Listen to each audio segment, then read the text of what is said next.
I'm Marty Levinson. Welcome to the Northtown News Magazine. Your host, Avi Meyer, and the greatest cameraman of all, Sonny Hersh.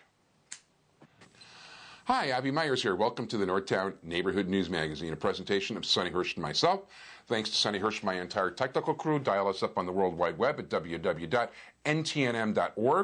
caps24.org for all the local CAPS meetings in West Rogers Park and Rogers Park. And speaking of Rogers Park, we are privileged to have the 49th Ward Alderman, and originally this show was going to be him and his opponent in the runoff, Don Gordon. And Michael Harrington called me earlier. He and Gordon both have the flu. He's not able to make it, so I'm sorry. I did try to provide equal time. I know you're probably heartbroken about that. Well, I don't wish anyone ill, but I think he should take a long rest. Okay, well, anyway, my guest is the 16-year alderman of the 49th Ward. Somebody who was, 59 votes short of... 51. 51? But who's counting, right, Avi? Joe Moore. Yes. How you doing? Good.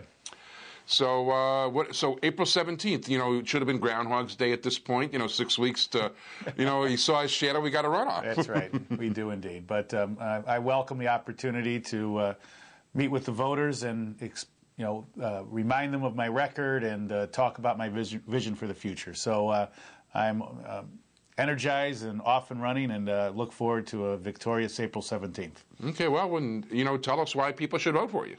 Well, my long record of accomplishment, Rogers Park and Edgewater and the West Ridge community have seen unprecedented development over the last few years. New restaurants opening up, crime is down by 49% over the last 16 years. We have 2 new schools, 2 school additions in the 49th Ward, a new fire station about to be constructed on Clark Street across from Toohey Park, a new community center going up on Howard Street, a new L station under construction at Howard Street, new streetscape improvements to give a good facelift to Morse Avenue that are taking place this summer. There is a lot of activity going on in the 49th Ward, and I have played an important role in bringing all of that about. At the same time, we have been able to preserve our economic and racial diversity, which makes our neighborhood so special, and we are going to continue to fight to preserve that diversity.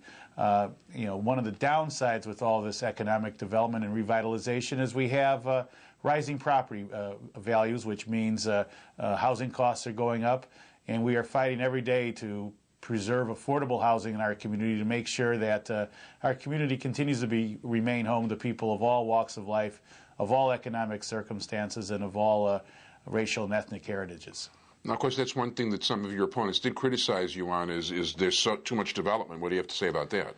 Well, I don't know. They would have criticized me if there wasn't any development. The question is, do we have... That's a good point, by the way. Right. It's their job to make trouble for you. Yeah. Well, the challenge is what kind of development we have. And what we have in the 49th Ward, what we're trying to build is balanced development, where we have market rate development, but we also have affordable housing and affordable development, that we make sure that we have stores that serve the broad cross-section of our community. That's why I fought very hard to bring that Dominick's store that is now at Howard and Clark to our neighborhood, because we didn't have a full-service grocery store. Which, by the way, I'm very happy about now, because we're losing ours on Ridge, so I'll have to go to the one over there. Well, I'm very sorry to see the one on Ridge in the 50th Ward being closed, but fortunately the one on Howard and Clark Street in my ward is thriving, and we certainly welcome your dollars and your patronage to our...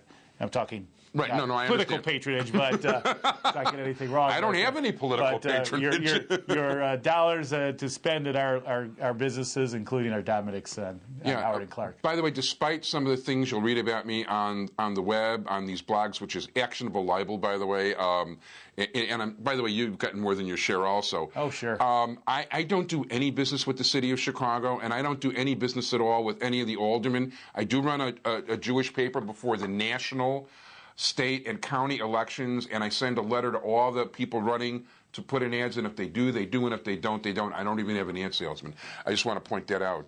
And by the way, also you can read a little bit about the 49th Ward race on a brand new blog spot. called Avi's 50th Ward Election blog.blogspot.com, because I figured it's time somebody actually had a blog with their real name on it that actually tried to talk a little bit of fact. And since I get to talk to people like the Alderman Moore and in the 50th Ward, both Alderman Stone and Challenger Nazy Dolar, I don't mind sharing these things with you people, and actually we'll show some of this stuff. And by the way, the last time you were on the show, it is one of the most watched things we have on YouTube, by the way. Oh, very good. Yeah, you've gotten quite a few hits, and that's where I asked you all the questions about the foie gras and all that other stuff. So, unless we really are short on time, I don't have to... I think we've plowed that ground already. We've definitely plowed that ground. So let's talk about neighborhood stuff. Now, one of the things... What do you see? What do you see coming in the next few years for Rogers Park? What's your vision for? Well, again, what we want to make sure is we have a community that's home to everybody, and I think the challenge for the next 4 years and beyond is to make sure that we have more affordable housing, to make that Rogers Park continues to be home to working class people and middle class people, as well as poor people, and so we are working very hard to preserve that diversity, to bring in more affordable development. For example, we have a neighborhood improvement fund right now in the Sheridan Devon TIF, which is a fund that's funded by the TIF that gives property owners low and no interest loans to rehabilitate their buildings. Well, at the same time, if they access that money, they have to maintain a portion of their units in their buildings as affordable rental housing. And what that does is it fixes up buildings in the neighborhood, improves the building, the housing structure of the neighborhood, the housing stock, while at the same time providing for affordable housing. At the same time, we are going to be working very closely with DevCorp North, the Economic Development Corporation in my neighborhood, to continue to improve the retail and commercial streets on Morse Avenue and Howard Street and Clark Street. There are a number of exciting new businesses opening up on Clark Street in the next year. A new jazz club and restaurant at the site of the old Cobbler's Mall on Morse Avenue. A new coffee shop on the corner of Morse and Greenview.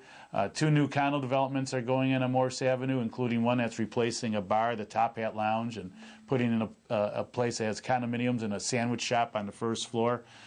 We have another new condo development going on the northeast corner of Morse and Greenview.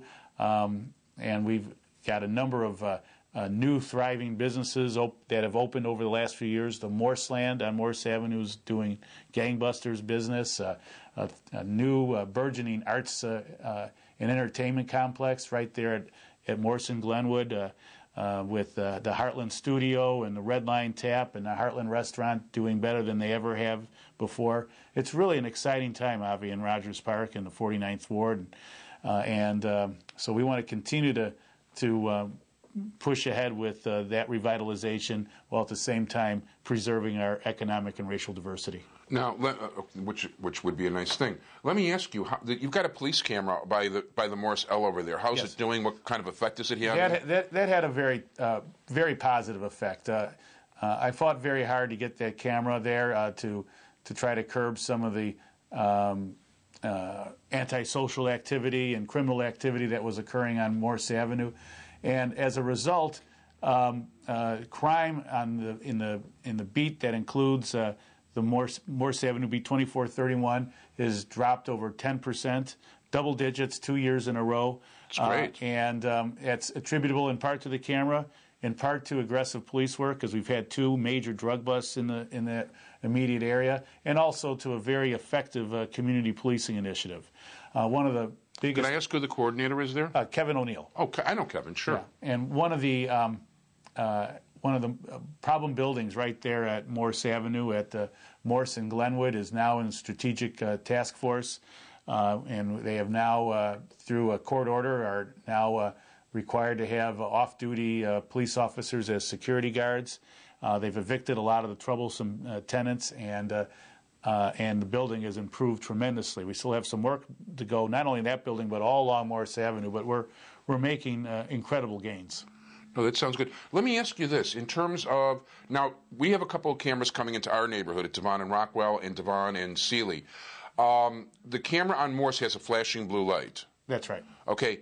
Is it preferable? Do you want people to know that there is a... I think it depends on from neighborhood to neighborhood. Some of the cameras, we've got 3 cameras now in 49th Ward. 2 have flashing lights and 1 doesn't. It really depends. I think the flashing light does send a signal to the bad guys that, hey, this camera's here. Don't even think of doing anything. But also there are some concerns from some of the neighbors that it sends out a message that is not positive about the neighborhood. So it's a balance that you have to make here. And so what we try to do is listen to what the community people say. And so far, the vast majority of them have been happy with the camera there, have seen the results. And hopefully within the next few years, we'll get to a point where we won't need it anymore. Now, let me ask you, does that push the crime to Lunt or there was a little bit of displacement, but a lot of that has been addressed by some aggressive policing and some the 2 drug busts I mentioned. And the important thing, though, is that overall, for the entire beat, and that extends from Farwell to Lunt, Clark Street to the lake, crime overall has dropped in double digits. And so there isn't just a displacement off of Morse Avenue, but there's been an actual overall reduction. Which is pretty cool. Now, where are the other 2?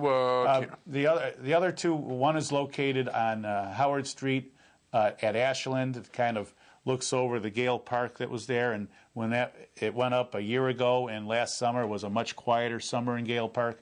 And the other one is located at Howard and Damon. And we have one more on the way that I'm trying to get in any day now over on Ashland and Jonquil. There was some displacement because of the camera on Howard Street over to Ashland and Jonquil, so we're putting the camera there, and that combined with some strategic policing, we hope will not just displace the crime but reduce it greatly. Is that Jonquil area, the Juneway area, that's still a dry precinct and all that? Yeah, there's a precinct, roughly precinct 1 there is a dry precinct, and quite frankly, there's, other than the one liquor store on Howard and Ashland, which has been they have really cleaned up their act over the last few years. They don't allow any loitering around, but other than that store, there is no liquor either in a bar or a tavern anywhere on Howard Street east of the L tracks. Yeah, now, there was an article in the paper that I got very confused by the article. Sometimes when I read Lorraine's stuff, I get, Lorraine knows what she's doing, I just scratch my head sometimes. But there was a talk about a liquor license at 6700 on Clark, and the article seemed to say it had been turned down but was going again, and I didn't quite understand. The article was, yeah, because it was very confusing. That was simply a situation where a long-standing business owner said he wanted to retire. You know, we have a moratorium in place in Rogers Park, a moratorium on packaged liquor licenses. Yeah, that was my understanding. Yeah, and that means if you've owned a business for a long time and you want to sell your business, you want to retire, you can't do it because you can't transfer your liquor license.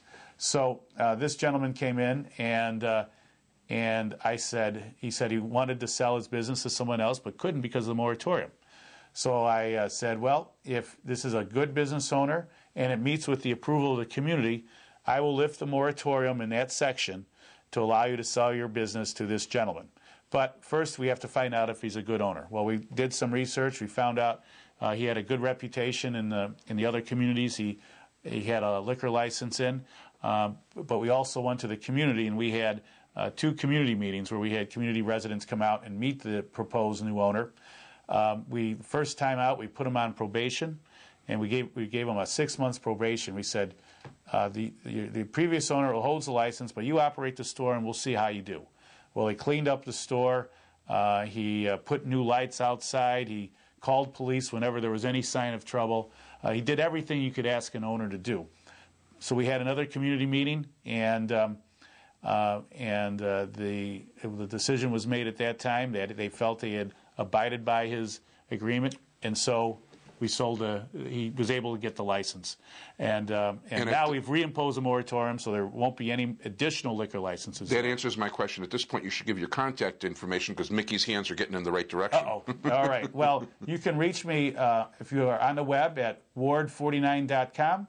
You can also call my ward office at area code 773-338-5796. Again, that's 773-338-5796. 5796. And my staff and I look forward to serving you. And Avi, it's always great to be on your show, and and I know you've got a great following. A lot of people in my ward watch your show, and I appreciate you having me on. Thank you. It's my pleasure, and I want to point out for people that tuned in late that we got a call from Michael Harrington that Gordon, who was supposed to be segment 2, couldn't make it today. We're running out of time, so Mike Moses is coming next. Thanks so much, Alderman. Good luck. Very good. Thank you.